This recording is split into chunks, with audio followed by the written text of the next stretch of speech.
इस वीडियो में हम लोग डिस्कस करने वाले हैं एमएसएमई के रजिस्ट्रेशन प्रोसेस के बारे में। जी हाँ, प्लस लाइव दिखाने वाला हूँ। उसके साथ में डिफरेंस क्या होता है एमएसएमई के अंदर, उद्योग आधार के अंदर, उद्यम के अंदर, कैसे आपको अप्लाई करना है। रिसेंटली एक 45 डेज पेमेंट का रूल आया है, वो आपको बेनिफिट प्रोवाइड करने वाला है। इसके अलावा इस सर्टिफिकेट के और क्या आपको गवर्नमेंट की तरफ से बेनिफिट मिलते हैं, तो ये सारी जानकारी देने वाला हूँ इस वीडियो के अंदर। तो प्लीज पूरा वीडियो जरूर देखिएगा। यार स्टार्ट करने से पहले बताना चाहूंगा, अगर आप एक प्रोफेशनल एक्सपर्ट के थ्रू अपना एमएसएमई बनवाना चाहते हैं बहुत ही अफोर्डेबल कॉस्ट के ऊपर, link in the description box. तो चलिए गाइस शुरू करते हैं। सबसे पहले देखो, अगर मैं डिफरेंस की बात करूं एमएसएमई, उद्यम, उद्योग, तो भाई कोई डिफरेंस नहीं है। तीनों का नाम अलग अलग है लेकिन सर्टिफिकेट एक ही रहता है। पहले इसको हम लोग एमएसएमई बोलते थे, फिर उसका गवर्नमेंट ने नाम चेंज करके उद्योग आधार बना दिया, फिर उसका गवर्नमेंट ने नाम चेंज करके उद्यम रजिस्ट्रेशन बना दिया। तो हाल फिलहाल आपको उद्यम अप्लाई करना होता है और वही अल्टीमेटली जो है आपका एमएसएमई सर्टिफिकेट होता है। अगर मैं डॉक्यूमेंट्स की बात करूं तो सिर्फ आपको आधार कार्ड नंबर चाहिए और आपका नंबर जो है उस आधार से यहाँ पे लिंक होना चाहिए ओटीपी पर्पस के लिए। बिजनेस की भाई बेसिक इन्फॉर्मेशन चाहिए। एक बंदा केवल एक सर्टिफिकेट बना सकता है। गवर्नमेंट फीस एकदम जीरो है। प्रोफेशनल को हायर करोगे तो एक नॉमिनल फीस देनी पड़ती है। इसके अलावा सेल्फ सर्टिफाइड सर्टिफिकेट होता है, तो कोई भी अप्रूवल की भी रिक्वायरमेंट नहीं रहती है। अब चलो बेनिफिट्स के बारे में बताने से पहले सीधा मैं आपको लाइव ले चलता हूं और बताता हूं कि कैसे आपको अप्लाई करना है। तो सबसे पहले आपको उद्यम की साइट के ऊपर आ जाना है और फर्स्ट जो टैब है न्यू एंटरप्रेन्योर्स की, इसके ऊपर आपको क्लिक करना है। अब भाई सिंपली यहाँ पे आपका आधार नंबर पूछेगा और आधार में एग्जैक्ट जो नाम है वो सिंपली यहाँ पे आपको इंसर्ट करना है। तो जैसे यहाँ पे आप वैलिडेट कराएंगे तो सिंपली आपका जो भी नंबर लिंक होगा उसके ऊपर एक ओटीपी चला जाएगा और ओटीपी डालने के बाद में सिंपली यहाँ पे आपको वैलिडेट बटन पे क्लिक करना है। तो आपने जो डेटा डाला है उसको ये सिंपली वैलिडेट करेगा। उसके बाद में यहाँ पे आपको अपना सिंपली जो है पैन कार्ड को वैलिडेट कराना होगा। तो यहाँ पे सिंपली आपको पैन नंबर डालना है, टाइप ऑफ ऑर्गेनाइजेशन के अंदर एज ए प्रोप्राइटर रखना है, अपना पैन कार्ड होल्डर का नाम डालिए, जो भी पैन कार्ड में आपका नाम लिखा हुआ है एग्जैक्ट वही, और उसके साथ में आपको डेट ऑफ बर्थ डालनी है जो पैन कार्ड के अंदर मेंशन हो। इसके बाद में सिंपली यहाँ पे आपको पैन वैलिडेट बटन पे क्लिक करना है। ये पैन का आपका वैलिडेशन करेगा। जैसे आपका पैन सक्सेसफुली वेरीफाई हो जाता है उसके बाद में सिंपली आपको कंटिन्यू बटन पे क्लिक करना है। इसके बाद में आपके पास में जीएसटी नंबर है कि नहीं है या फिर आप एग्जेम्प्टेड है, तो उसके अंदर यहाँ पे सिंपली आपको यस और नो के अंदर जवाब देना है। फिर उसके बाद अगर आप नीचे आएंगे तो यहाँ पे आपका name of the entrepreneur already यहाँ पे जो है एडिटेबल नहीं होगा, पैन कार्ड से ऑटोमेटिकली फैच हो चुका होगा जो आपने ऊपर पहले इंसर्ट किया था। इसके बाद में यहाँ पे आपका मोबाइल नंबर हो गया और आपका ईमेल एड्रेस हो गया। उसके बाद में नीचे अगर आप आएंगे तो यहाँ पे कैटेगराइजेशन ऑफ ऑनरशिप होगा, जो ओबीसी, जर्नल, वुमेन, इन सब के अंदर यहाँ पे डिवाइडेड है। तो यहाँ पे आपको अपनी सोशल कैटेगरी डालनी है, जैसे जर्नल हो गया, एससी हो गया, एसटी हो गया, ओबीसी हो गया। फिर जेंडर पूछेगा तो जेंडर आपको यहाँ पे सेलेक्ट कर लेना है। फिर उसके बाद में आप स्पेशली एबल्ड पर्सन है कि नहीं है, तो यस और नो के अंदर आपको सिंपली जवाब देना है।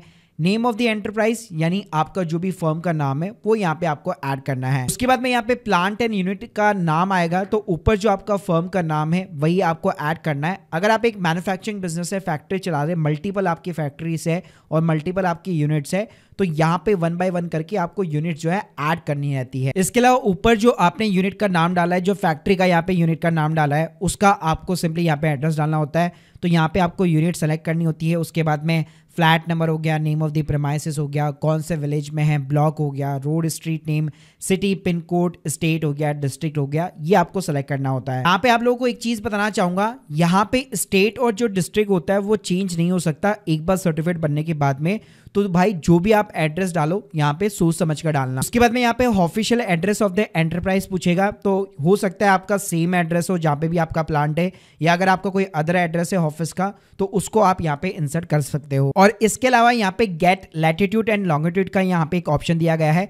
तो ऊपर आपने जो एड्रेस इंसर्ट किया है उसी की रिगार्डिंग यहाँ पे आपको मैप के अंदर लोकेशन को जो है पिन पॉइंट करना रहता है। तो सिंपली यहाँ पे आपको मैप को जो है ओपन कर लेना है और जो भी आपकी लोकेशन है उसको जैसे आप यहाँ पे क्लिक करेंगे ऑटोमेटिकली यहाँ पे लैटिट्यूड और लॉन्गिट्यूड लॉक हो जाएंगे और सिंपली आपको ओके बटन पे क्लिक कर देना है। इसके बाद में यहाँ पे नेक्स्ट क्वेश्चन पूछा जाएगा, क्या पहले आपके पास में कोई यूएम वगैरह रजिस्ट्रेशन नंबर है, तो आपको यहाँ पे इंसर्ट करना है, अगर नहीं है तो नॉट एप्लीकेबल आ जाएगा। फिर उसके बाद में स्टेटस ऑफ द एंटरप्राइज आएगा, जिसके अंदर आपको डेट डालनी है जब से आपने बिजनेस को शुरू किया या जब से आपका रजिस्ट्रेशन वगैरह आप कर रहे हैं। और यहाँ पे एक और चीज ध्यान रखिएगा, आप फ्यूचर की डेट या करंट डेट को सेलेक्ट नहीं कर सकते हैं, आपको कोई ना कोई यहाँ पे पास डेट जो है सेलेक्ट करनी पड़ेगी। फिर बिजनेस का यहाँ पे प्रोडक्शन या बिजनेस शुरू हो चुका है कि नहीं हो चुका, तो येस और नो के अंदर आपको जवाब देना है, प्लस कब से शुरू हुआ है वो डेट आपको इंसर्ट करनी है। उसके बाद में भाई यहाँ पे बैंक की डिटेल्स पूछेगा, तो आपका सेविंग अकाउंट की भी आप डिटेल्स यहाँ पे प्रोवाइड कर सकते हो। अगर करंट अकाउंट है तो बहुत अच्छी बात है, तो यहाँ पे आपको अपना अकाउंट नंबर, IFSC कोड और बैंक का नाम लिखना होता है। उसके बाद में यहाँ पे major activity of the unit पूछेगा, तो देखिए यहाँ पे मेजरली 2 कैटेगरीज होती है, मैन्युफैक्चर हो गया और सर्विस हो गया। अगर आपका मैन्युफैक्चरिंग का बिजनेस है, रिटेल का है, होलसेल का है, ठीक है, तो आपको हमेशा इस वाली कैटेगरी के अंदर जाना है।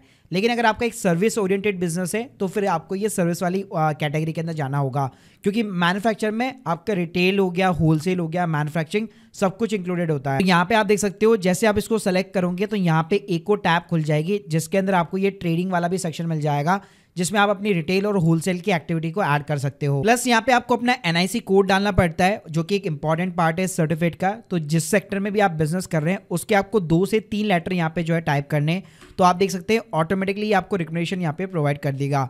तो उस अकॉर्डिंग यहाँ पे आपको अपना NIC कोड सेलेक्ट करना है, और इस कोड को यहाँ पे आप मल्टीपल कोड्स भी ऐड करवा सकते हो, कि जरूरी नहीं है कि आपको एक ही कोड ऐड करना है। बाकी अगर आप सर्च नहीं करना चाहते तो सिंपली अपना सर्विस या मैन्युफैक्चरिंग यहाँ पे सेलेक्ट करो, और यहाँ पे आप देख सकते हो आपको यहाँ से भी कैटेगरी वाइज देखने को सारी चीजें मिल जाएगी। आपको सिंपली सेलेक्ट करना होता है, तो उस अकॉर्डिंग उसका सब डिजिट हो गया, जो 4 डिजिट NIC कोड होता है, जो 5 डिजिट होता है, वो अपने आप ओपन होने लग जाएगा। बाकी वैसे इसके ऊपर मेरे एक पूरा डेडिकेट सेपरेट वीडियो ऑलरेडी यहाँ पे मैंने इसके ऊपर क्रिएट कर रखा है। इसके अलावा नीचे अगर आप जाएंगे तो यहाँ पे number of the person employed आएगा, जिसके अंदर अगर आप खुद ही केवल काम कर रहे हैं तो आप मेल है फीमेल है उस अकॉर्डिंग यहाँ पे आप नंबर्स डाल सकते हैं। किसी को हायर कर रखा है तो उस अकॉर्डिंग मेल फीमेल और अदर्स के अंदर आप टोटल यहाँ पे अपना नंबर्स दे सकते हैं। उसके बाद में नीचे देखेंगे तो investment and plant and machinery आता है, जिसके ऊपर जो आपकी कैटेगरी होती है वो डिसाइड होती है। तो यहाँ पे आपको ज़्यादा इंसर्ट करने की जरूरत नहीं है।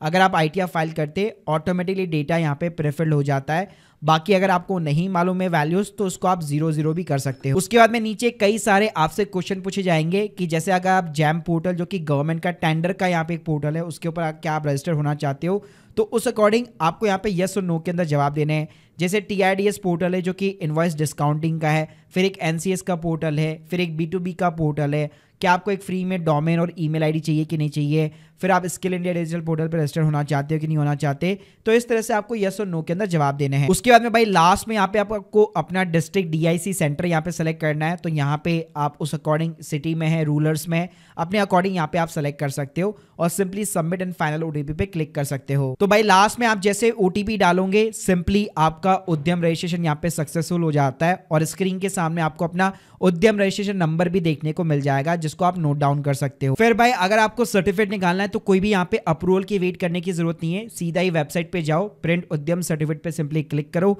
आपको जो उद्यम रजिस्ट्रेशन नंबर मिला था सीधा वो एंटर करो, अपना मोबाइल नंबर एंटर करो, अपना भाई मोबाइल नंबर के ऊपर OTP आएगा, OTP डाल के सिंपली आप लॉगिन करा लो। और जैसे आप लॉगिन करोगे भाई ऊपर ही फ्रंट के ऊपर आपको प्रिंट सर्टिफिकेट का ऑप्शन देखने को मिल जाता है, जिसके ऊपर आप जैसे क्लिक करोगे ये एक PDF जनरेट कर देगा। तो यहाँ पे सिंपली आप प्रिंट बटन पे क्लिक करो, या तो इसको प्रिंट आउट ले लो या फिर एज ए PDF आप इसको यहाँ पे सेव करा सकते हो। अब चलिए बात करते हैं कि भाई इस सर्टिफिकेट के आखिर प्रैक्टिकली में क्या बेनिफिट्स मिलते हैं। तो पहला प्रैक्टिकली बेनिफिट्स ये मिल जाएगा कि अगर आपको करंट अकाउंट ओपन करना है बैंक के अंदर अपने बिजनेस के नाम पे, तो बेसिकली इस सर्टिफिकेट को आप यूज में ले सकते हो।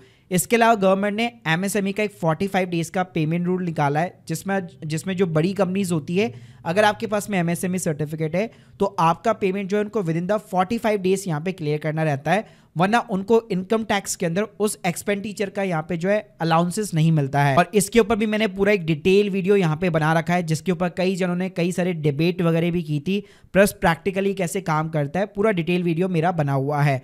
इसके अलावा अगर आप ट्रेडमार्क रजिस्ट्रेशन वगैरह कराते हो तो गवर्नमेंट की फीस जो रहती है ट्रैवलिंग कंपनीज वगैरह के लिए 9,000 रुपये रहती है, लेकिन अगर आपके पास में MSME का सर्टिफिकेट है तो 4,500 रुपये में आपका काम हो जाता है।